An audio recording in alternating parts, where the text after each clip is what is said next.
Blood copper tang sweat and the low hum of atmospheric scrubbers filled the holding pens.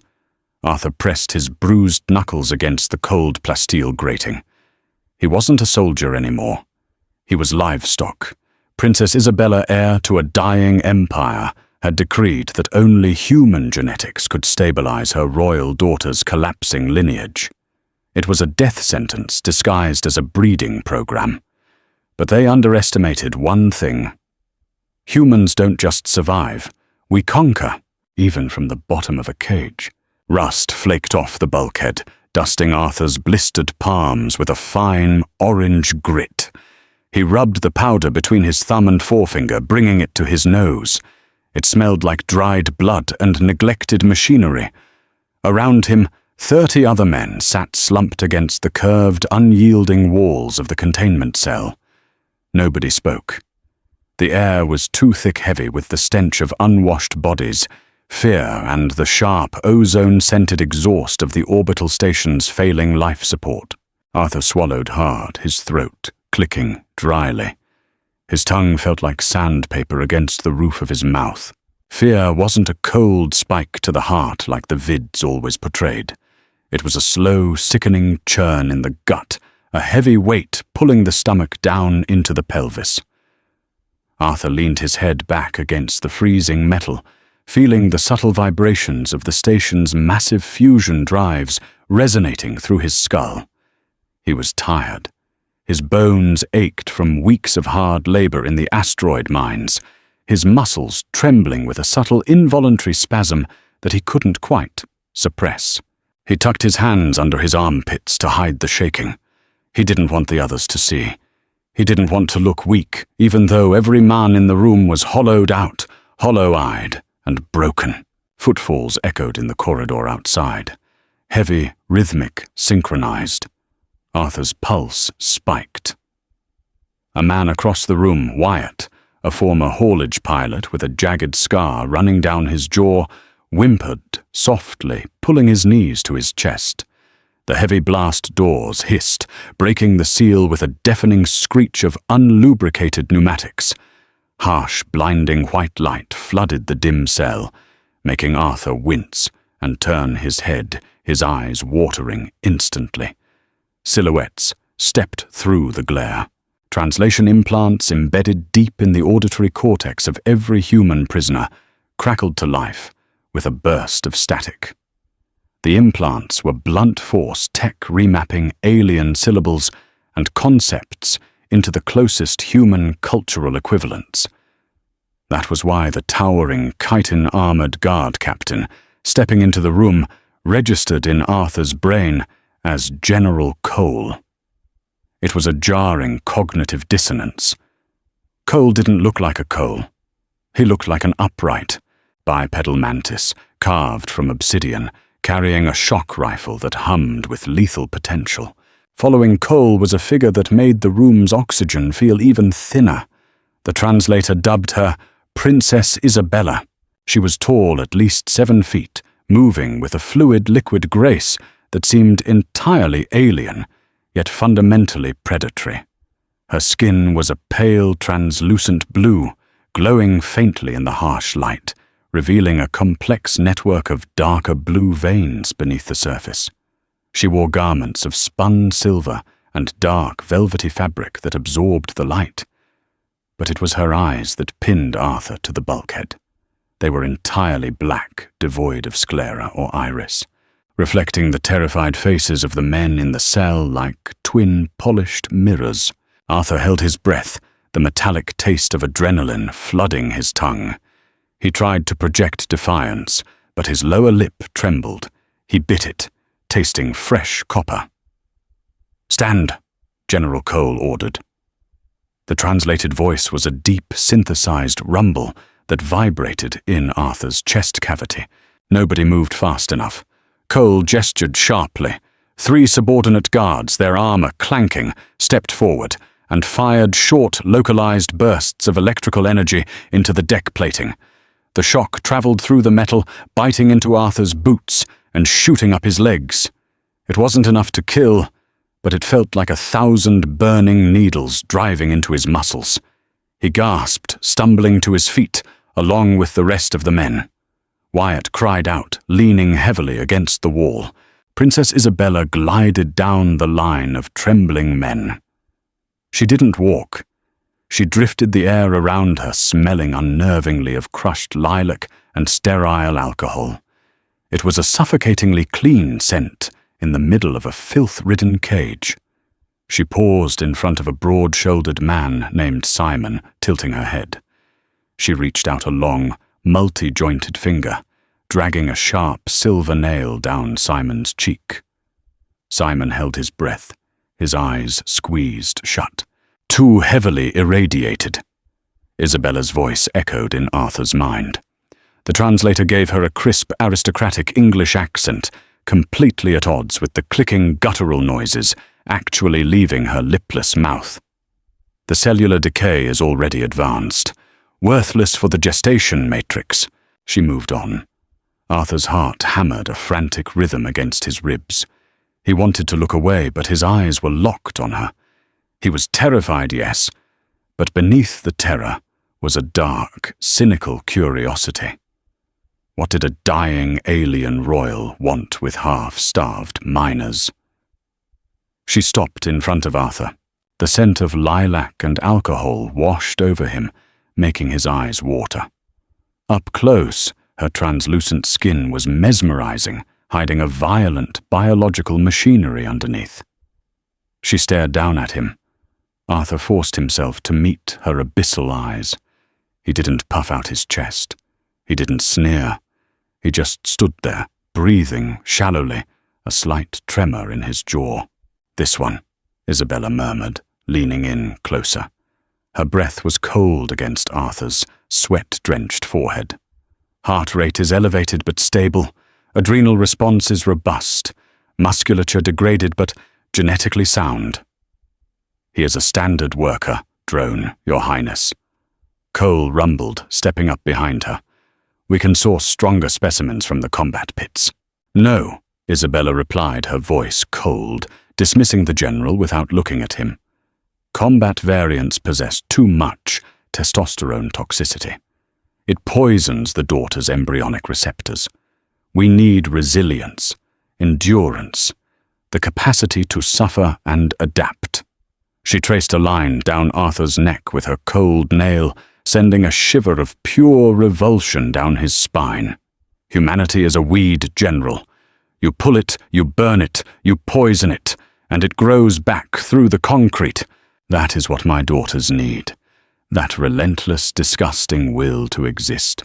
Arthur swallowed the lump in his throat. "I'm not a stud horse." He rasped, his voice hoarse and cracked from disuse. Isabella paused. A ripple of something amusement irritation passed beneath her pale skin. "You are whatever I decree you to be," she whispered into his mind. "You will provide the genetic anchor for my daughter's human, or you will be repurposed as biomatter for the atmospheric scrubbers. The choice is irrelevant to me." She turned away her silver garments, whispering against the deck. "Prep him for the royal transport. Burn his garments. Scrub him down. I want him pristine before he meets Beatrice and Clara." Guards lunged forward. Hands like iron vices clamped onto Arthur's arms. He didn't fight them. He knew better. He just let his weight drop slightly, a passive resistance that forced them to carry him. As they dragged him out of the rusted pen and into the glaring white corridors of the station, the smell of blood faded, replaced entirely by the terrifying clinical scent of alcohol and impending doom. Footsteps clicked rhythmically against the polished obsidian floor of the royal dreadnought. Arthur walked barefoot, flanked by 4 hulking guards. He was naked beneath a thin, incredibly soft white robe that offered zero warmth. The fabric felt like spun glass against his raw skin, frictionless and unnatural. They had scrubbed him in a chemical shower that burned like acid, stripping away the grime, the sweat, and the top layer of his epidermis. His skin felt tight, hypersensitive to the ambient temperature of the ship, which was kept at a freezing clinical chill. The silence was the worst part. In the mines there was always noise, drills whining men coughing the deep bass thrum of tectonic stabilizers. Here the air was dead. The dreadnought moved through the void with absolute acoustic isolation. The only sound was the soft slap of Arthur's bare feet and the heavy clanking of his escorts. It made him feel like a ghost walking to his own funeral. He wrapped his arms around his torso, shivering uncontrollably. His mind raced, trying to piece together the fractured reality of his situation. Reproduction. Genetic anchor. The terms floated in his head, cold and detached. He wasn't naive. He knew what breeding programs entailed in the agricultural sectors, but the way Princess Isabella had spoken, it didn't sound like a biological union. It sounded like an industrial harvest. "Keep moving!" General Cole's translated voice barked, shoving Arthur between the shoulder blades with the butt of his shock rifle. Arthur stumbled forward, catching himself before he hit the deck. Pain flared in his knee, but he swallowed the groan. He straightened up his breath, pluming slightly in the cold air. "Where are we going?" he asked, surprised by how steady his voice sounded, despite the tremor in his hands.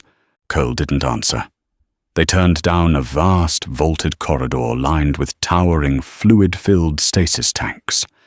Arthur glanced sideways, his stomach lurching.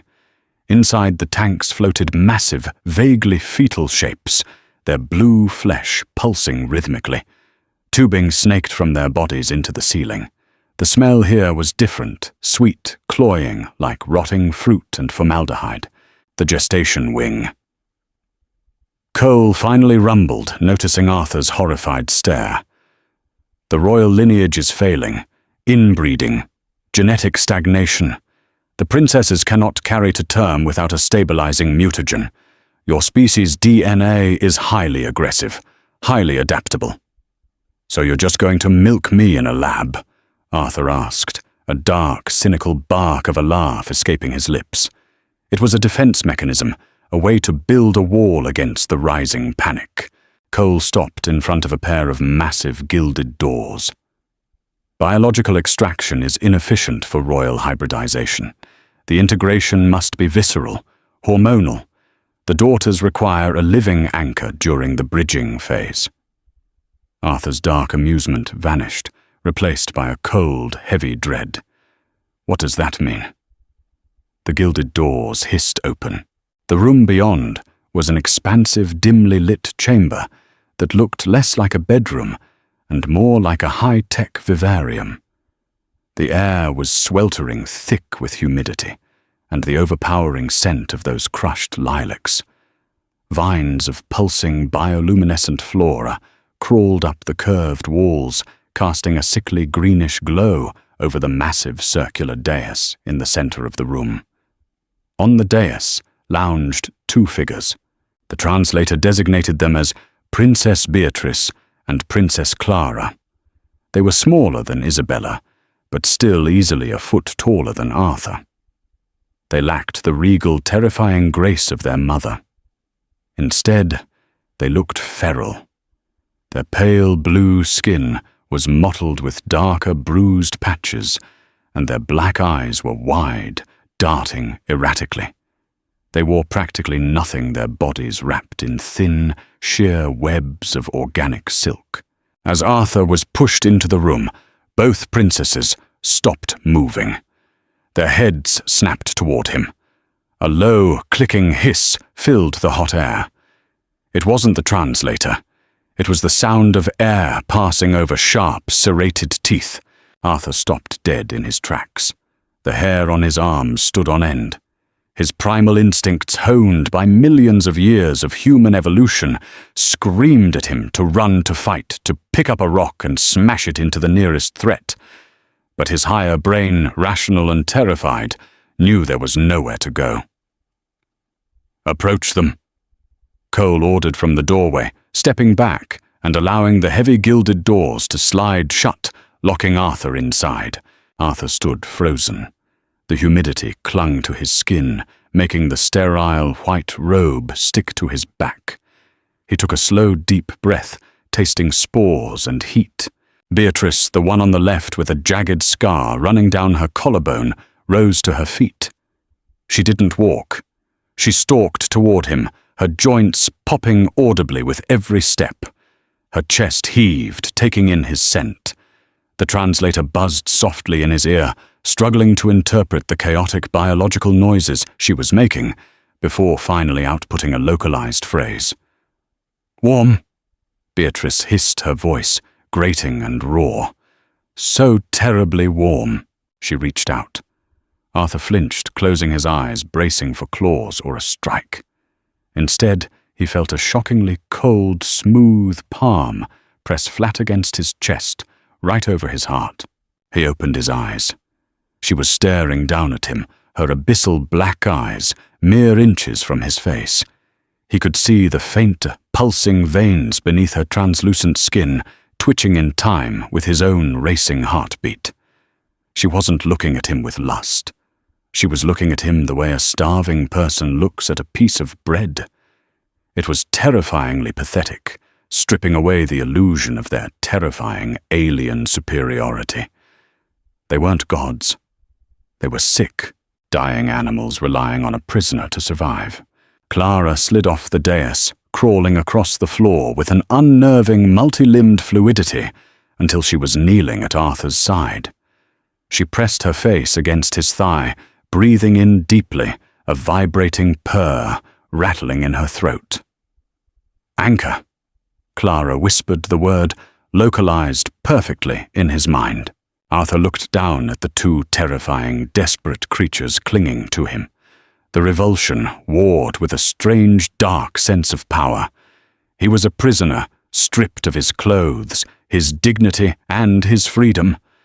But in this sweltering, sickly room, he was the only thing keeping an empire from rotting into dust. He slowly lifted his hand, his fingers trembling, and placed it on Beatrice's cold, smooth shoulder. It wasn't a gesture of comfort. It was a test. She leaned into the touch, letting out a long, shuddering sigh that smelled of ozone and lilacs. Arthur's jaw tightened. He wasn't going to be a victim. If they needed his humanity, his aggressive, adaptable DNA to survive, he was going to make sure that when this new generation was born, they were a lot more human than alien. "All right," Arthur said softly, his voice barely a rasp in the humid air. "Let's get to work." Sweat pooled at the base of Arthur's throat, tracing a slow, hot line down his sternum. He didn't dare wipe it away. The air in the vivarium was thick enough to chew, heavily saturated with the suffocating aroma of crushed lilacs and a sharp, alkaline undertone that smelled like bleach. Beatrice's cold, heavy hand remained flat against his chest. Her black, fathomless eyes tracked the bead of sweat as it rolled over his ribs and soaked into the waistband of the sterile white robe. She leaned closer. Her jaw unhinged slightly, revealing rows of translucent serrated teeth, and she inhaled deeply. Arthur's muscles locked. His fight-or-flight response screamed, flooding his veins with a fresh surge of adrenaline. His heart hammered a violent staccato rhythm against his ribs. Clara still curled around his left thigh, let out a high-pitched, rattling trill. She dug her fingers into his flesh. Her nails weren't keratin. They felt like polished flint, sharp and unyielding, pressing just hard enough to threaten the skin without breaking it. "Steady," Arthur whispered. He wasn't talking to them. He was talking to himself. He closed his eyes, forcing his mind back to the asteroid mines of Ceti Alpha. He remembered the grueling 12-hour shifts, the vibration of the pneumatic drill, rattling his teeth, loose the total crushing darkness when the localized power grids failed. He had survived the dark. He had survived the dust. He could survive 2 dying aristocrats, clinging to his body heat. The bridging phase, as General Cole had called it, was intensely, horribly invasive. It wasn't sexual. It was entirely parasitic. Beatrice shifted her weight. She was impossibly heavy, her bone density far exceeding a human's. She pressed her forehead directly against Arthur's collarbone. Instantly, a wave of biting cold radiated from her skin, sinking deep into his muscle tissue. Arthur gasped, his back arching involuntarily. It felt like dry ice pressed directly against his veins. "Hold!" Clara hissed. The translation implant in Arthur's auditory cortex made the word sound desperate, almost pleading, stripping away the monstrous reality of the creature making the noise. Thousands of microscopic pores on Beatrice's forehead opened. Arthur couldn't see it, but he felt it, a horrible, localized, prickling sensation, as if a patch of fiberglass had been rubbed vigorously into his skin. They were feeding, not on his blood, but on his chemistry. The sweat, the cortisol, the adrenaline, the subtle, complex pheromones of a human body in distress. He bit his lower lip until he tasted copper. The pain was a grounding wire, keeping him from spiraling into sheer panic. Slowly, the erratic, clicking rhythm of Beatrice's breathing began to change. It lengthened. It deepened. It started to mirror the steady and forced calm of Arthur's own respiration. The dark, bruised mottling on her pale blue skin seemed to pulse in time with his heartbeat. Clara, wrapped around his leg, began to purr a deep, resonant vibration that rattled the bones in Arthur's ankle. They were using his nervous system as a metronome to regulate their own failing biology. Hours bled into an indeterminate sludge. The lighting in the vivarium never shifted from its sickly, bioluminescent green. Arthur's legs grew numb, then painfully cramped. He couldn't sit down. Clara's grip on his thigh was an iron vice, and Beatrice's weight against his chest demanded he stay rigidly upright to support her. His stomach growled a hollow, echoing ache that reminded him of the nutrient paste he had been denied since the processing pens. Fatigue dragged at his eyelids.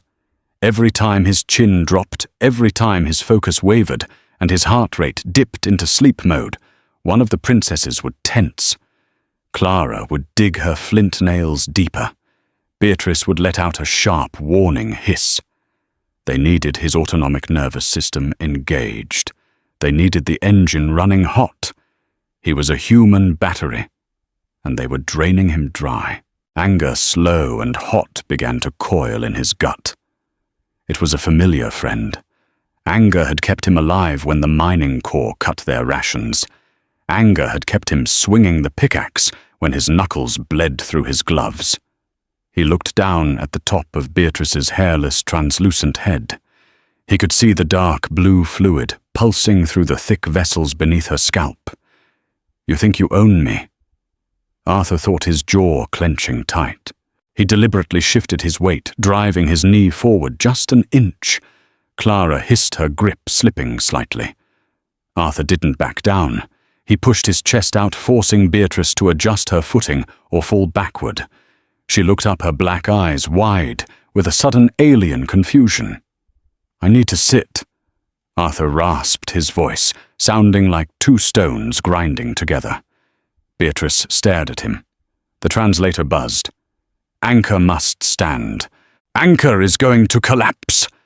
Arthur shot back, pointing a trembling finger at the curved dais in the center of the room. "If I go down, my heart rate plummets. My adrenaline drops. You lose the feed. We sit. Now." He didn't wait for permission. He moved, dragging Clara's dead weight across the floor, forcing Beatrice to step back to maintain her connection. He reached the edge of the dais and collapsed onto it, his chest heaving, his muscles screaming in relief. The princesses froze, clearly, unused to being dictated to. For a long, terrifying second, Arthur thought they would tear his throat out. But then Clara crawled up onto the dais, curling against his side, like a massive, terrifying hound. Beatrice followed slowly, carefully kneeling beside him and pressing her forehead back against his shoulder. Arthur leaned his head back against the humid, vine-covered wall. He was exhausted, shivering despite the oppressive heat, and deeply disgusted by the cold, clammy weight of the alien bodies pressed against him. But as he closed his eyes, a grim, cynical smirk pulled at the corner of his mouth. He had given an order to royalty, and they had obeyed. Acid burned in the back of Arthur's throat. He swallowed hard, trying to keep the thin, metallic-tasting nutrient slurry down. He was strapped into a rigid medical chair. The straps weren't leather or nylon. They were bands of cold, dense energy that locked his wrists and ankles to the metal frame. The medical bay was a jarring contrast to the sweltering organic decay of the princess's vivarium. Here everything was blindingly white, sterile, and terrifyingly silent, save for the high-pitched whine of the blood centrifuge spinning on the counter. Dr. Crane stood over him. The translator provided the name, but the being was a slender, multi-limbed insectoid, lacking the heavy obsidian armor of General Cole. Crane's exoskeleton was a pale, sickly yellow, and its compound eyes clicked rapidly as it reviewed a holographic display hovering above Arthur's chest. Cellular degradation is at 14%. Crane noted its vocalizer producing a dry, clicking rasp that the translator smoothed into a clinical monotone. Bone marrow density decreasing. Muscle atrophy localized to the lower extremities. Arthur stared straight ahead, his eyes hollow, dark purple bags dragging down his lower lids. He felt like a hollowed-out gourd. It had been 10 days since the bridging phase began. 10 days of sleeping in 2-hour bursts, constantly smothered by the freezing, demanding weight of the alien princesses. "He is failing," General Cole rumbled from the doorway. The massive guard captain leaned against the bulkhead, his shock rifle resting casually across his armored chest. "I warned Her Highness. The human form is too fragile for prolonged hormonal anchoring. The subject is not fragile, General." Crane corrected a sharp, irritated click preceding the translation. "His biology is simply cannibalizing itself to maintain the energetic output demanded by the royal daughters. He is literally burning his own reserves to keep them warm." "Can you stabilize him?" Cole asked, indifferent. "Intravenous supplements will slow the decay. But he requires rest, isolation." "Denied," Cole snapped. "The princesses are stabilizing. The dark vein necrosis in Princess Clara's dermal layers has retreated by 40%. Princess Beatrice is producing viable ovum for the first time in a solar cycle. The bridging will continue." Arthur listened to them discuss his slow, agonizing death like they were calculating fuel efficiency for a cargo hauler. He let his head roll to the side, fixing his bloodshot eyes on Cole.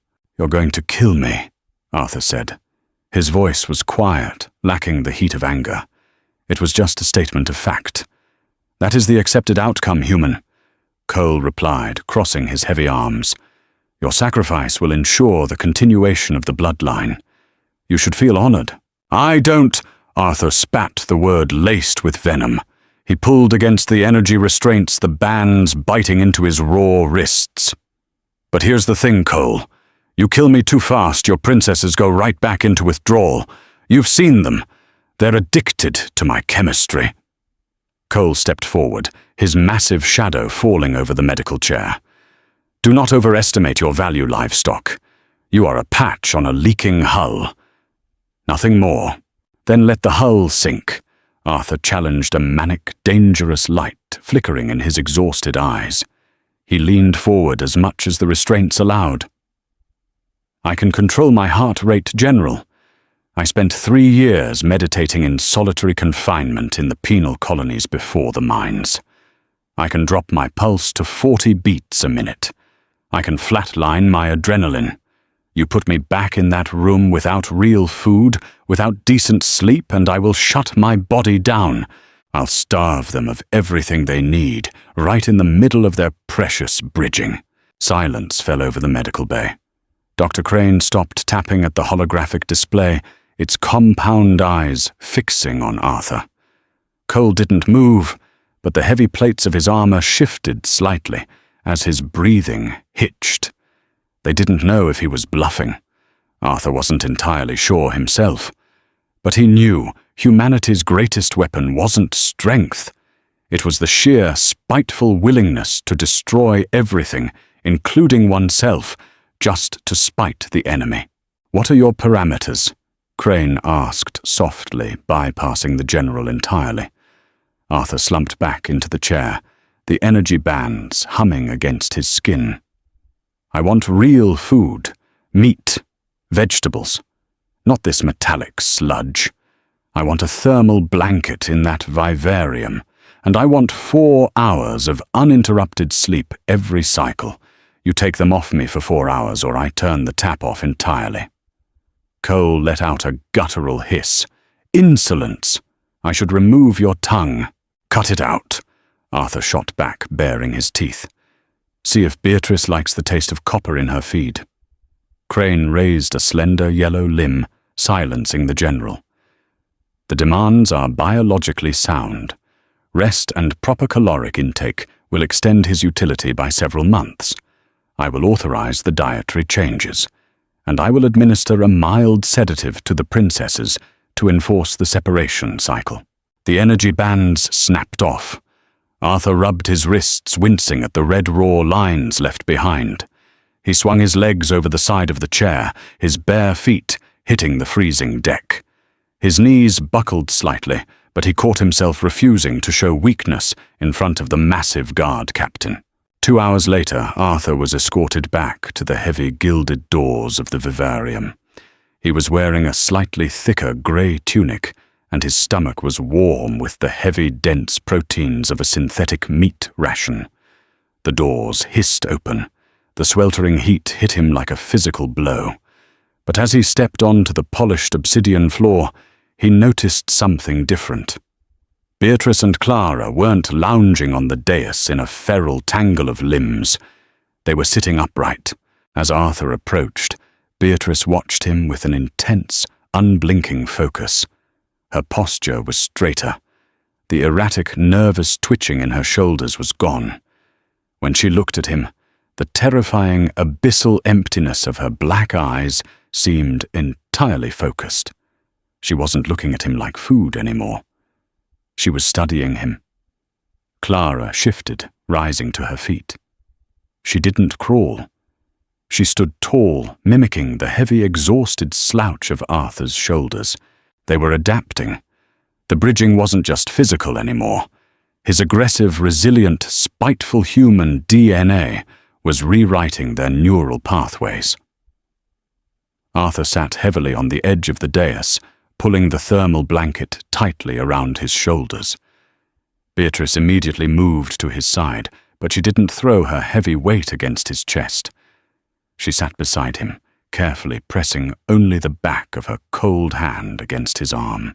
Arthur looked at the 2 apex predators, sitting quietly by his side in the humid dark. He wasn't just keeping them alive, he was changing them.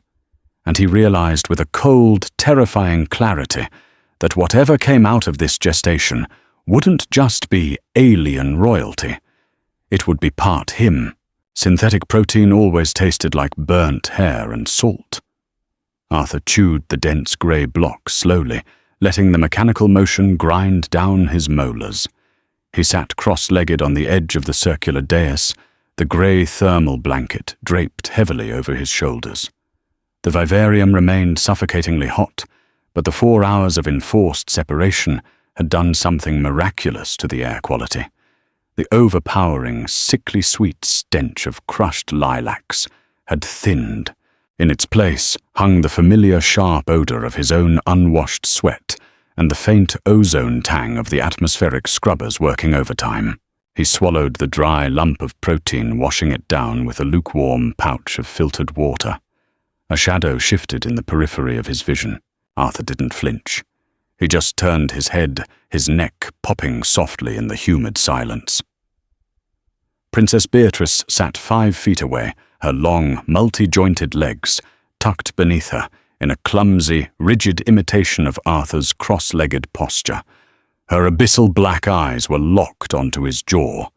She wasn't watching him as a food source anymore. She was studying the biomechanics of his chewing. Clara was directly behind her sister, running a flint-sharp nail along the edge of a bioluminescent vine. She snapped the thick green stem, bringing the fibrous pulp to her lipless mouth.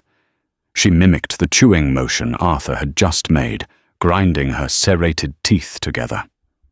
"You don't even have a digestive tract for plant matter." Arthur grunted, his voice, still hoarse, but carrying a fraction more weight than it had a week ago. Clara stopped chewing. She tilted her head, the translation implant failing to pass the biological click she made in her throat. She spat the pulverized green pulp onto the obsidian floor. She looked at the mess, then looked up at Arthur, blinking slowly. It was the first time he had seen either of them blink.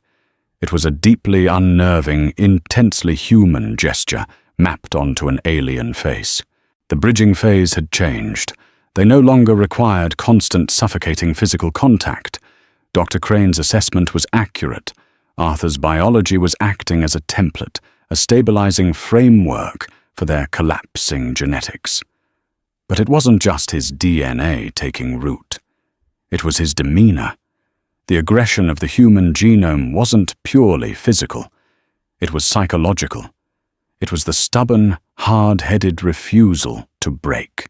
Beatrice shifted her weight, pushing herself up from the floor. She moved slower now. The terrifying liquid grace of her mother was gone, replaced by a heavy, deliberate, almost clumsy stomping. She walked toward Arthur, stopping just short of his knees. Her abdomen was visibly distended. The pale blue skin stretched tight over a network of engorged, pulsing black veins. Arthur looked at the swelling. A cold, heavy knot formed in his stomach. He was a father. The concept was absurd, a twisted joke whispered in the dark of a mining colony. He felt absolutely zero paternal warmth. He felt dread. He felt the terrifying weight of responsibility. Beatrice reached out. Her hand was no longer freezing.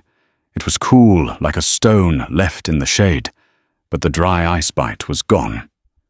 She pressed her long fingers against Arthur's collarbone, directly over the pulse point in his neck.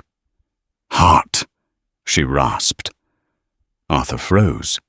The word didn't come through the translator, buzzing in his auditory cortex. It came from the humid air between them. It was a guttural, wet sound forced through vocal cords that were never designed for human vowels. "You're speaking," Arthur said, keeping his voice perfectly level. Beatrice's jaw worked. The muscles in her throat spasmed, struggling to replicate the phonetic shape. "Heart. Slow." "Yeah," Arthur replied, leaning back, slightly testing the boundaries of her grip. She let him move, dropping her hand back to her side. "Heart is slow. I'm resting. You should be resting too." Clara crawled forward, stopping beside her sister. She reached out and touched the grey thermal blanket covering Arthur's shoulders. She rubbed the coarse synthetic fabric between her sharp fingers, staring at the friction it created. They were learning. Not just biological mimicry, but environmental manipulation. They were realizing that Arthur survived not through raw physical power, but through tools, adaptation, and stubbornness. Arthur pulled the blanket tighter around his neck. He looked at the two apex predators, their black eyes wide, watching his every micro-expression. He hated them. He hated the empire that put him in a cage, and he hated the visceral parasitic violation of the bridging phase. But looking at them now, mimicking his posture, clumsily trying to speak his language, the hatred was getting complicated. It was being replaced by a dark, cynical sense of ownership. "General Cole calls me livestock." Arthur thought, a bitter smirk pulling at the corner of his mouth. But livestock doesn't train the wolves. "Sit," Arthur commanded, pointing a finger at the polished floor directly in front of the dais. Beatrice looked at his finger, then traced the invisible line to the floor. She didn't hiss. She didn't challenge him. She simply folded her long limbs and sat, her heavy, pregnant belly resting awkwardly against her thighs. Clara immediately mirrored her sister, sitting cross-legged, staring up at him with unblinking focus. Arthur exhaled a long, shaky breath. He was holding a leash he couldn't see, tied to a collar he couldn't touch. And God help anyone who tried to take it from him. Vibrations from the dreadnought's massive fusion drives suddenly hitched a deep, resonant shudder that rattled the bioluminescent vines clinging to the vivarium walls. Arthur gripped the edge of the dais, his knuckles turning white. The change in the ship's acoustic profile meant only one thing: they were decelerating. They were dropping out of the void and entering a planetary orbit. The heavy gilded doors hissed open with a violent pneumatic squeal. The sweltering heat of the chamber was instantly pierced by a blast of freezing, sterile air. The scent of crushed lilac and sweat was eradicated by the overwhelming stench of medical alcohol and sharp ozone. Arthur didn't stand up. He remained seated on the dais, the grey blanket wrapped around him, his posture defensive but relaxed. General Cole stepped through the doorway first. His heavy obsidian armor clicked with military precision. He brought his shock rifle up, sweeping the room before stepping aside to clear the path. Princess Isabella glided into the vivarium. She was as terrifyingly flawless as the day Arthur had first seen her in the holding pens. Her pale, translucent skin glowed softly in the dim light, her silver garments whispering against the deck plates. She stopped a few feet away, her abyssal eyes locking on to Arthur with a look of profound, chilling disgust. "The cycle is concluding," Isabella stated, the translator, delivering her words in that crisp, aristocratic monotone. "Dr. Crane reports that the embryonic matrices have stabilized. The dark vein necrosis is eradicated." Arthur didn't reply. He just stared back at her, his jaw set. Isabella's gaze shifted from the human to her daughters. Beatrice and Clara were sitting on the floor at the base of the dais. They hadn't moved to greet their mother. They hadn't shown their throats or offered the submissive clicking trills that Arthur had witnessed during earlier cycles. They just sat there cross-legged, their distended abdomens heavy, watching Isabella with a silent, unnerving intensity. Isabella's perfectly smooth forehead creased. A subtle twitch of irritation pulled at her lipless mouth. "Stand, daughters," she commanded. Neither moved. Cole's grip on his rifle tightened the weapon, emitting a low, lethal hum. "Your Highness, the human's presence has disrupted their natural instincts. They have become sluggish. Defective." "They aren't defective," Arthur said. His voice was quiet, raspy, but it cut through the hum of the shock rifle like a serrated blade. "They're conserving energy. It takes a lot of calories to build a nervous system from scratch, General." Isabella snapped her attention back to Arthur. She drifted forward, closing the distance with terrifying speed. She loomed over him, her height dwarfing his seated form. The sterile smell of her was suffocating. "You speak when addressed, livestock." She whispered into his mind, the telepathic projection cold and sharp. She reached out a long, multi-jointed finger, aiming to drag her sharp nail down his cheek, just as she had done in the pens. Arthur didn't flinch. He didn't blink. He just waited. Before Isabella's nail could touch his skin, a hand shot up from below. It wasn't a feral swipe.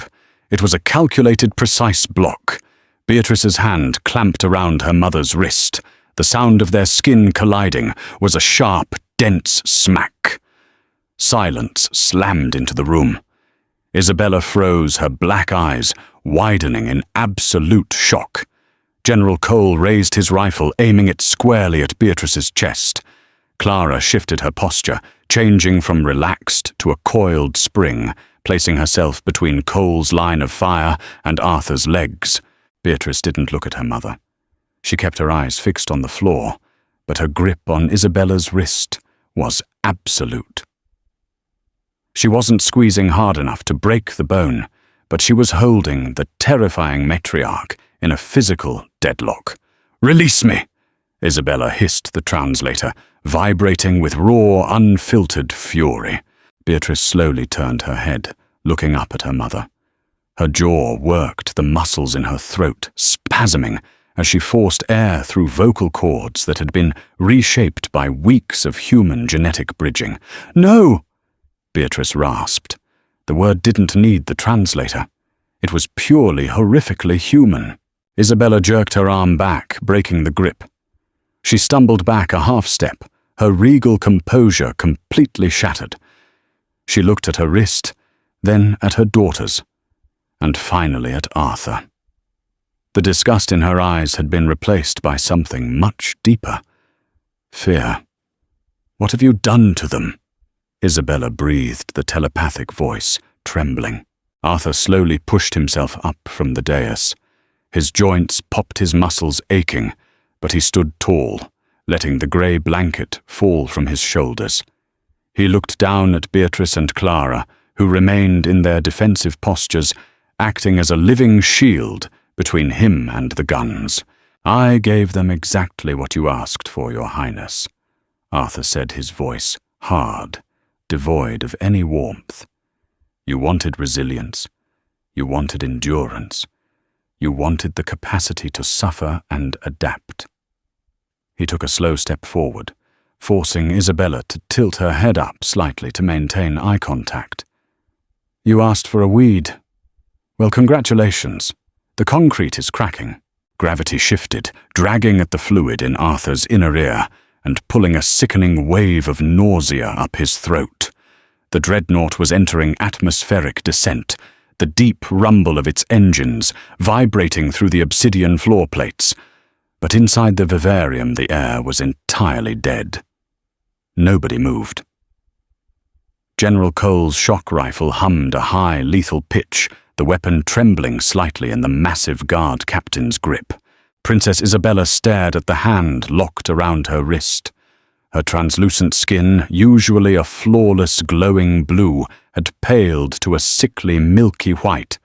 She looked from her captured arm to Beatrice's bowed head, her black eyes wide, with a frantic, uncharacteristic panic. Alien matriarchs were not touched. They were not challenged. They were forces of nature ruling through absolute biological and social supremacy. "Kill him!" Isabella hissed, her voice cracking through the translator. "Cole, execute the livestock. Now!" Cole's armored finger tightened on the trigger. "No." Arthur's voice wasn't a shout. It was a flat, exhausted rasp, but it carried the weight of absolute certainty. He didn't look at the general. He looked at Clara, who was coiled between him and the rifle. He saw the dark, bruised musculature rippling beneath her skin, the flint-sharp nails digging into the floor plates, ready to launch herself at the armored giant. She would tear Cole apart, but she would die doing it. A shock rifle at this range would vaporize her upper torso before she cleared the distance. And if she died, Arthur's shield was gone. He slowly reached down, placing a hand flat between Clara's shoulder blades. Her skin was hot, radiating the frantic high-burn energy of a predator preparing to strike. Arthur pressed down, applying a firm, grounding pressure. He felt her spine stiffen, a low, rattling growl vibrating in her chest. "Easy," Arthur murmured, keeping his eyes locked on Cole. He shifted his gaze to Beatrice. "Let her go, Bee. Drop it." Beatrice's jaw clenched. The muscles in her arm corded tightly, holding Isabella in a humiliating deadlock. She didn't want to let go. Her new hybrid instincts were screaming at her to break the threat to assert dominance over the failing matriarch. "I said, drop it," Arthur repeated, his voice, dropping an octave, carrying the harsh, unforgiving bark of a shift boss on a SETI Alpha mining rig. Beatrice shuddered. The heavy, dark veins on her forehead pulsed against her pale skin. Slowly, agonizingly, her fingers uncurled. Isabella wrenched her arm back instantly, stumbling away as if she had been burned. She clutched her wrist, her chest, heaving, the smell of her sterile lilac scent, souring with the acrid tang of fear sweat. Arthur stepped past his pregnant guardians, putting himself directly in Cole's line of fire. He felt a cold bead of sweat track down his spine. He was terrified, but he buried the fear beneath a heavy, cynical layer of pure spite. "You pull that trigger, General, and you abort the only future your empire has left," Arthur said, his eyes drilling into the dark, faceted visor of Cole's helmet. "They are linked to me. You kill me, their heart rates, spike their adrenal glands, flood the embryonic sacs with toxic cortisol, and you lose the whole crop. Go ahead, do the math."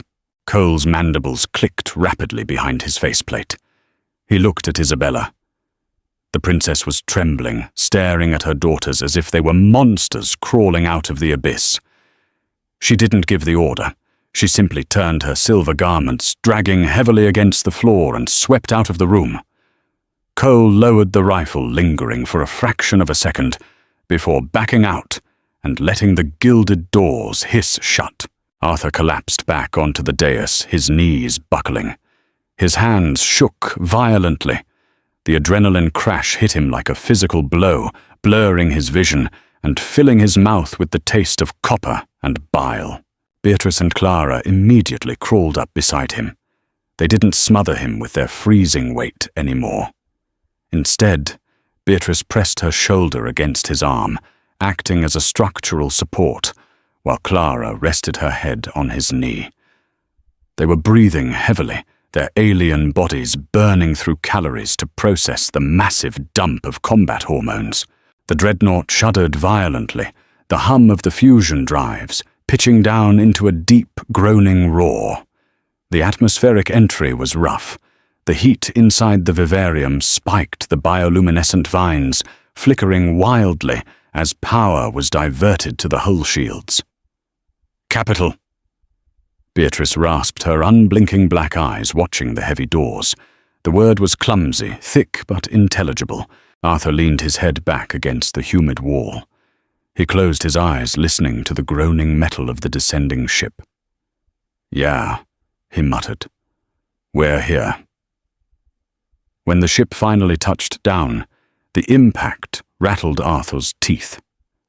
The doors opened an hour later, not by Cole, but by Dr. Crane and a squad of heavily armed yellow-carapaced medical drones. They didn't point weapons. They brought a hovering, grav-plated transport gurney. The atmospheric pressure is standard, but the gravity is 1.2 Gs. Dr. Crane clicked its compound eyes, fixed entirely on Arthur, ignoring the princesses. "You will require transport. The muscular atrophy in your legs will not sustain you." Arthur ignored the gurney. He pushed himself off the dais, his bare feet hitting the polished floor. The gravity hit him instantly, feeling like a heavy lead-lined vest draped over his shoulders. His knees trembled, the weakened cartilage grinding painfully. But he refused to be wheeled out like a patient. He took a step, then another. Beatrice rose beside him, her massive, swollen belly making her gait slow and lumbering. Clara mirrored him on his left. Together they walked out of the sweltering, sickly vivarium and into the blinding white corridors of the dreadnought. They reached the primary boarding ramp.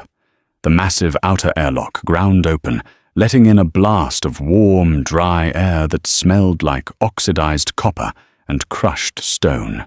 Arthur stepped out onto the ramp.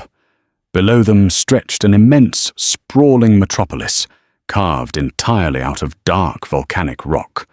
The sky was a bruised, violent purple lit by twin pale suns, and waiting at the bottom of the ramp, flanking a massive obsidian walkway, stood thousands of heavily armored alien soldiers and aristocrats in flowing silver robes. They were silent. The entire city felt utterly terrifyingly silent. They were waiting to see the salvation of their royal line. What they saw was a half-starved, barefoot human wearing a synthetic grey blanket, flanked by two terrifyingly pregnant predators who matched his slow, defiant, limping stride perfectly. Arthur looked out over the sea of alien faces. He felt the crushing gravity, the exhaustion, the pain in his bones. But as he looked at the empire that had tried to break him, a dark, terrible smirk touched his lips. He hadn't broken. He had infected them. Pain was a white-hot wire threading through the humid air. Clara's flint nails dug brutally into the meat of Arthur's forearm, breaking the skin and drawing a slow, dark bead of crimson. He didn't pull away. He braced his boots against the cold metal edge of the birthing table, locking his jaw as he supported her massive thrashing weight. The planetary medical wing was vastly different from the Dreadnought's sterile lab. It was a cavernous, subterranean amphitheater built from porous black rock. The lighting was low and red, mimicking the heavy bruised light of the homeworld's twin suns. The smell was suffocating a thick metallic stew of amniotic fluid ozone and the sharp alkaline scent of alien distress pheromones.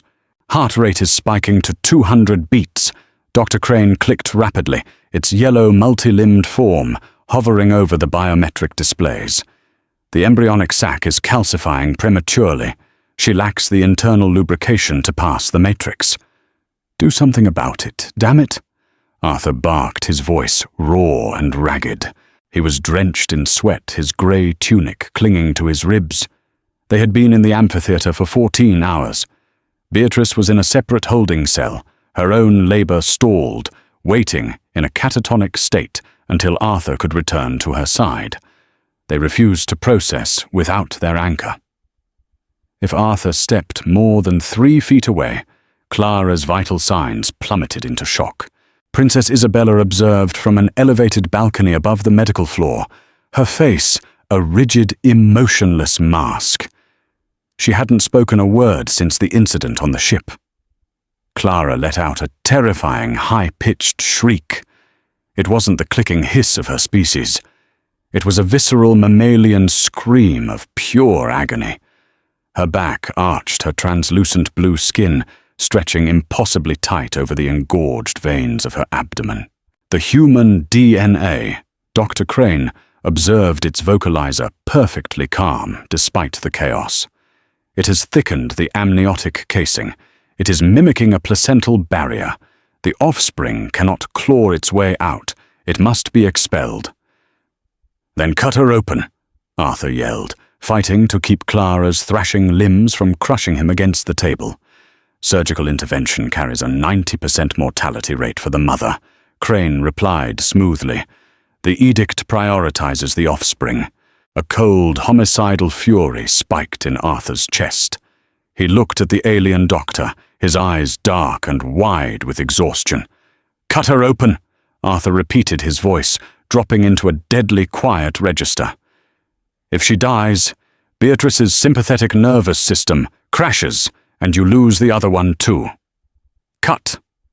Her. Open. Crane hesitated, its compound eyes shifting to the balcony where Isabella stood. The matriarch gave a single rigid nod. Crane's mechanical appendages deployed with terrifying speed. Laser scalpels humming with violet light sliced through the translucent blue flesh of Clara's abdomen. There was no blood, only a thick, viscous, dark blue fluid that spilled over the edges of the table, smoking slightly as it hit the cold stone floor. Clara's body went completely rigid. Her grip on Arthur's arm tightened to bone-breaking pressure, then suddenly went entirely slack. Her eyes rolled back, showing nothing but the abyssal blackness of her sclera. Arthur's heart pounded against his ribs. He leaned over her, pressing his free hand against her throat, searching for a pulse. It was faint, erratic, but it was there. Extraction complete, Crane announced. Arthur turned his head. Laying on the sterile metal tray was the royal offspring. It was not a fetal pulsing mass of fluid like the shapes in the stasis tanks. It was small, roughly the size of a human toddler, but its proportions were entirely wrong. Its skin was a pale mottled grey, not translucent blue. It had 4 primary limbs, but the joints were thick, dense, with calcium and cartilage. But it was the face that made Arthur's breath catch in his throat. It lacked the elongated predatory snout of the royal line. Its face was flat, the jaw broad and heavy. It had lips, and as it lay there, slick with dark blue fluid, its chest heaved violently. Alien offspring did not breathe immediately. They relied on dermal absorption of ambient gases for the first solar cycle. But this creature was suffocating its lungs, demanding oxygen. "It is failing." Crane clicked, leaning forward with a set of pneumatic tongs. "The respiratory system is defective. It is attempting to draw atmosphere." "Leave it!" Arthur snapped, shoving Crane's mechanical limb away with his shoulder. He leaned over the tray. The creature's eyes snapped open. They weren't solid black. They were a dark, murky brown, complete with pupils that dilated rapidly in the red light. The creature looked at Arthur. Its tiny, heavy jaw opened wide, and it cried. It wasn't a hiss. It wasn't a click. It was a loud, wet, ragged wail that bounced off the cavernous rock walls of the amphitheater. It was the sound of a human infant, demanding to be heard, demanding air, demanding life from a cold and indifferent universe. Absolute silence fell over the balcony. Isabella recoiled, pressing a hand to her mouth, her eyes wide with a mixture of terror and profound revulsion. The armored guards flanking her shifted uncomfortably, the sound of the cry grating against their auditory receptors. Arthur stared at the screaming, grey-skinned hybrid. He reached out with a trembling, blood-stained hand and carefully wiped the viscous fluid from the creature's mouth and nose. The wail grew louder, stronger, fueled by human lungs and alien muscle. He looked up at Isabella, isolated in her sterile, silent balcony. Defective.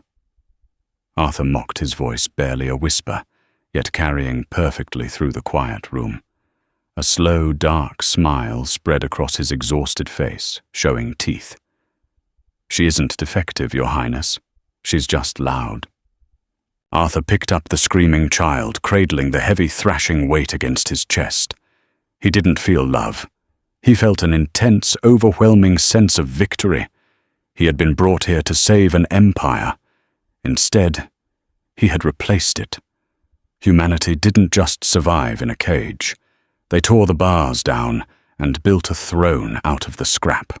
Blood dried quickly on Arthur's forearms, flaking into dark, itchy crusts against his pale skin. He didn't wipe it off.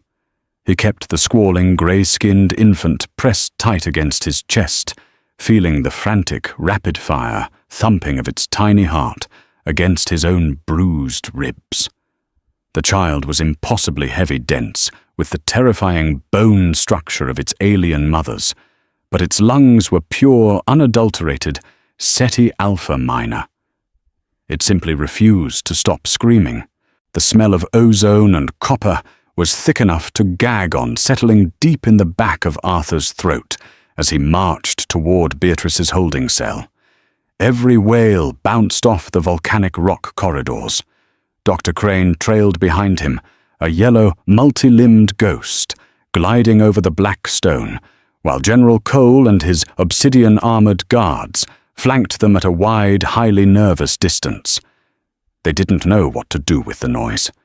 The alien military apparatus was built for silent, lethal efficiency. This raw, messy, ear-splitting declaration of life rattled their combat conditioning down to the marrow. Arthur kicked the heavy door to Beatrice's cell open with a bare, blood-streaked foot. Beatrice lay on a low, unadorned stone slab. Her skin was a terrifying shade of ash blue, covered in a thick layer of cold, viscous sweat that smelled sharply of ammonia. Her abyssal eyes were dilated, unblinking, fixed dead center on the ceiling. Her chest barely moved. She was trapped in a biological stasis, her body refusing to proceed with the labor, waiting in agonizing limbo for her anchor. As soon as Arthur crossed the threshold, the dynamic in the room shifted violently. The screaming infant in his arms acted like a biochemical defibrillator to Beatrice's crashing nervous system. She gasped a horrific wet sound that scraped the back of her throat, and her spine arched off the cold stone slab. "Anchor!" She hissed, her jaw locking in agony, her serrated teeth grinding together. Arthur didn't hesitate. He stepped to the side of the slab and pressed his hip against the rough stone. He shifted the screaming hybrid to his left arm, holding it tightly like a sack of wet flour, and slammed his right hand down onto Beatrice's shoulder.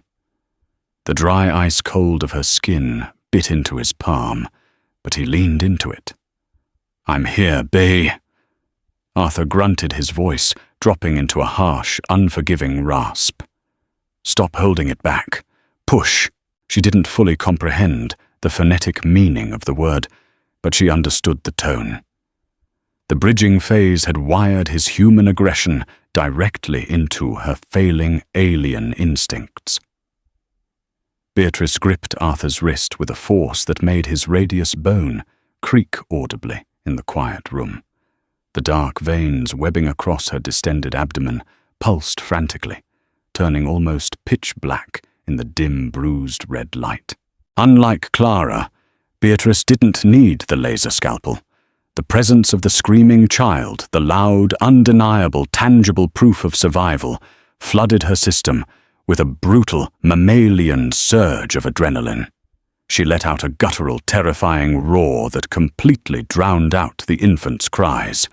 It was a sound that belonged on a blood-soaked battlefield, not a royal delivery ward. Arthur leaned harder into her, anchoring her to the physical world, letting her draw every ounce of his stubborn, spiteful energy. "Come on," he snarled, sweat dripping from his chin onto her collarbone. "Don't let the machine do it. Do it yourself."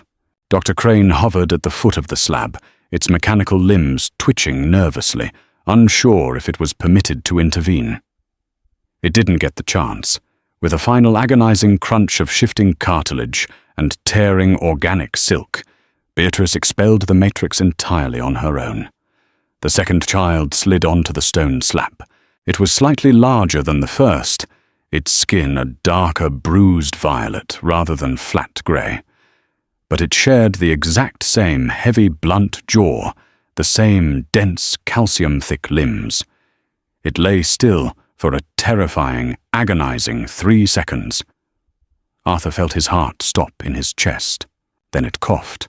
It was a wet, rattling hack that cleared the thick blue fluid from its throat.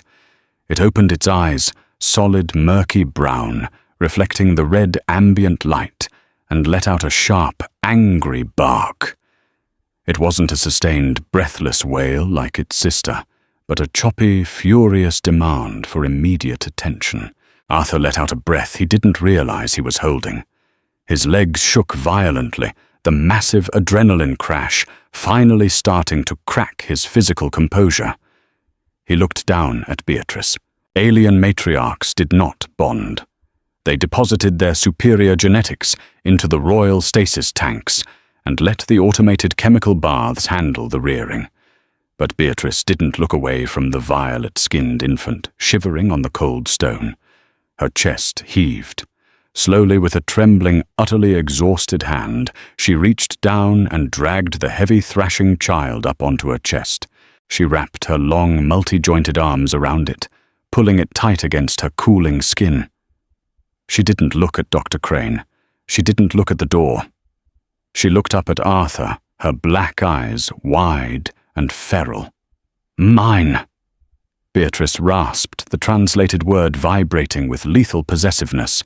Arthur looked at the apex predator, clutching her hybrid offspring with a ferocious, territorial desperation that had nothing to do with royal edicts and everything to do with the human DNA currently burning through her veins. He looked at the screaming grey infant in his own arm, feeling its tiny sharp nails dig into his bicep. Ours, Arthur corrected. His voice was flat exhausted and completely uncompromising. The heavy footsteps of General Cole broke the suffocating tension in the room. The massive guard captain stepped into the doorway. His shock rifle lowered his dark visor, fixed on the impossible scene. Behind him, Princess Isabella drifted into view. The matriarch looked physically older. The terrifying, flawless grace she had possessed in the orbital pens was gone, replaced by a brittle, fragile stiffness that made her look like cracked porcelain. She stared at the two loud, ugly, undeniably vibrant creatures. They were a genetic insult to her lineage. They lacked the elegant, elongated snouts and translucent beauty of the royal line. They were blunt, heavy, and built for a harsh gravity well that cared absolutely nothing for aristocratic titles. "They are abominations," Isabella whispered, the translator buzzing with genuine, unfiltered horror. "They will never sit on the throne." Arthur shifted his weight, turning his body to face the princess squarely.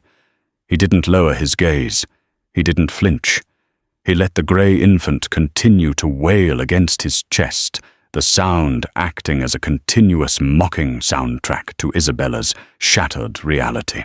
"They don't need a throne, Your Highness," Arthur said, his lips curling into a dark, blood-stained smirk.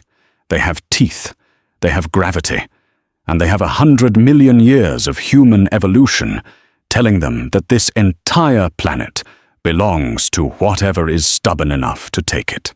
He took a single step forward, forcing Cole to actually take a half step back to maintain a safe distance. Arthur was barefoot, covered in biological waste, starved, and shivering from exhaustion. But as he stood between his two alien brides and their screaming hybrid offspring, he wasn't livestock anymore. He was the most dangerous thing on the planet. "You brought a weed into your garden," Arthur said softly, his voice echoing cleanly in the stone corridor. "Now watch it choke out the rest." What a brutal, gritty shift in power. Arthur went from a broken prisoner in a rusting orbital pen to the terrifying patriarch of a new, highly aggressive alien dynasty. Humanity's greatest weapon isn't our advanced technology or our physical strength. It's our sheer, unapologetic refusal to lie down and die quietly. If you felt the raw tension of this HFY survival story, hit that like button to feed the algorithm gods share this video with fellow sci-fi fans. And let me know in the comments, how do you think Princess Isabella will handle the new human hybrid heirs? Don't forget to subscribe and ring the bell for more epic tales from the stars.